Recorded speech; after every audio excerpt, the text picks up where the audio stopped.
Oui, juste une seconde, Pas du tout. juste 5 secondes, Oui. pour rappeler quand même quelque chose, parce que c'est un faux débat, le nombre de candidats à une élection présidentielle, tel que l'aîné l'évoque. Je rappelle, pour un pays qu'on aime prendre pour exemple, qu'en France, en 2022, il y a eu 63 personnes qui ont demandé à avoir des suffrages, à avoir des parrainages, 63. Bien sûr. Et seuls 12 ont pu avoir des parrainages. Mais voilà, ils sont allés concourir. Donc, attention au référendum. Alors, non, c'est mon temps de parole. C'est mon temps de parole, monsieur Imkwa. Vous avez parlé pendant 1 heure.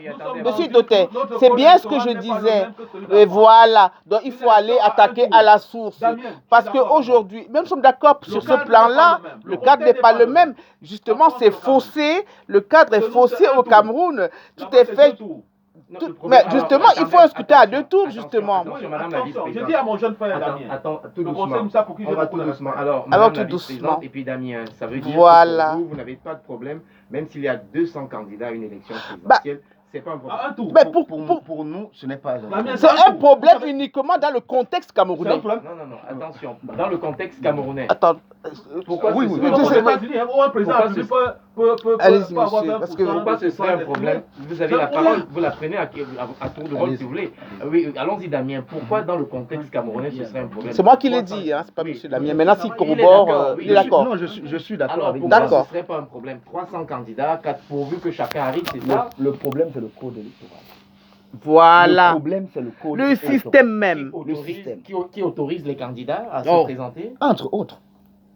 Entre autres, oui. Alors le problème, donc vous avez un problème avec un trop plein de candidats ou vous n'en avez pas? On n'a pas de problème avec un trop plein de candidats. Et le code si on modifie le code électoral pour que la règle du jeu soit claire pour tout le monde. Elle n'est pas claire jusqu'ici. Elle ne l'est pas, vous parlez de quoi? Elle ne l'est pas. Oui, à quel niveau? Ah, ok, merci de me tendre cette perche. Je croyais que c'était bon. Non, mais laissez-moi parler. Non, il ne peut pas parler en quelques secondes. C'est un sujet qui est extrêmement important. Il ne peut pas le faire en quelques secondes. Il va le faire. Quelques secondes. Il a dit que le code électoral n'est pas clair pour tout le monde.